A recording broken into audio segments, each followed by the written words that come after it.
Okay. Alright, we're going to work on the defense for the Bravo. First I'll discuss what we can do before Jose gets the Bravo on. That's a sweep I can do from there, then we'll work on getting past that. First thing I can do to stop the Bravo, before I get my underhook, I want to come both hands inside his bicep. Now my elbow can stay down if he tries to swim inside of it. He can't. If he does get in there a little bit, he's got to get this hand under my head, and this just blocks him off there.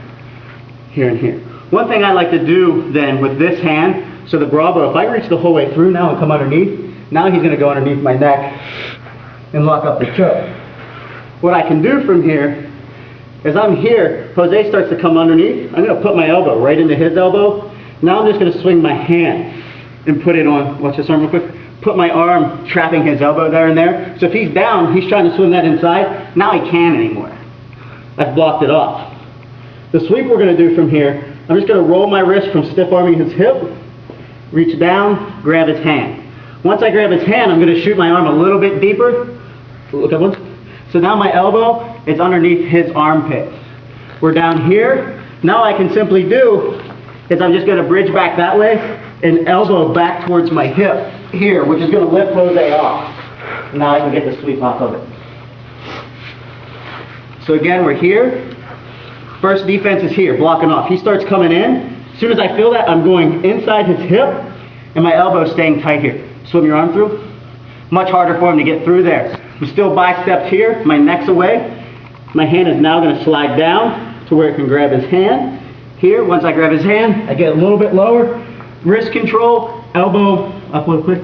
Elbow inside his elbow here. One quick motion, I plant this foot on the ground, which takes me up underneath him, and I can sweep there.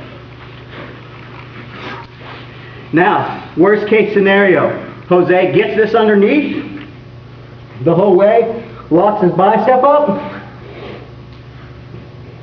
Now I can begin to straighten this leg out and put the choke on and squeeze. And it's forcing me to tap. What we're going to do, we're going to spin here. You stay there, Cassie. Spin this way. Just right to there. So Jose has this arm trapped, right?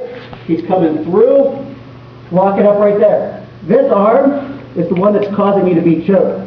As he puts that on, this arm creates pressure on my neck, and his wrist underneath my other side creates pressure. He squeezes in. Boom, gets the tap. We're going to use the old defense for the head and arm choke, but we're going to move it to the leg. I'm up here. As soon as Jose goes to start to put that on, I'm locking my half guard. I'm going to sit down a little bit. My hand's now going to slide down and go right inside of my top knee here. As Jose starts to squeeze, go ahead, I straighten my leg up, squeeze. As he squeezes, there's no pressure right here. I've taken it all away. Here and here. Go ahead and squeeze it tight. Here and here. If you can still talk, you're not getting choked. So if I'm up here, and he puts it on, go ahead.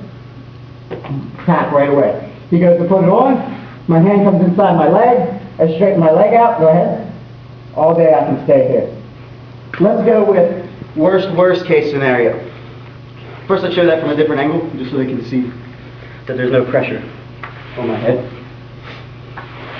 So I'm here, same angle, Jose comes underneath, locks arms. So he's got a full-blown Bravo choke right now. If my hand stays here loose, he can go ahead and put it on, and he gets the tap. I go here, inside my legs, go ahead and squeeze. Look, he's putting the same pressure that he was on before, and he's getting no pressure on it. So let's go now that you guys see what I'm doing there. One more angle, but I'm going to show you one thing different. So he's going to be here, but he's going to have side mount now, which is worst case scenario. So now he's on side mount. I have my underhook, right? We do the traditional thing. I start to shrimp in. He goes inside, gets the Bravo choke here. What I'm going to do now is a little different. I'm not going to go here, because now I don't have the right pressure. I'm going to grab the back of Jose's shin here. I'm going to lift it up and put my leg around it. I'm going to keep a hold of his shin. Go ahead and put the pressure on. No pressure here. He can squeeze all day. Go ahead.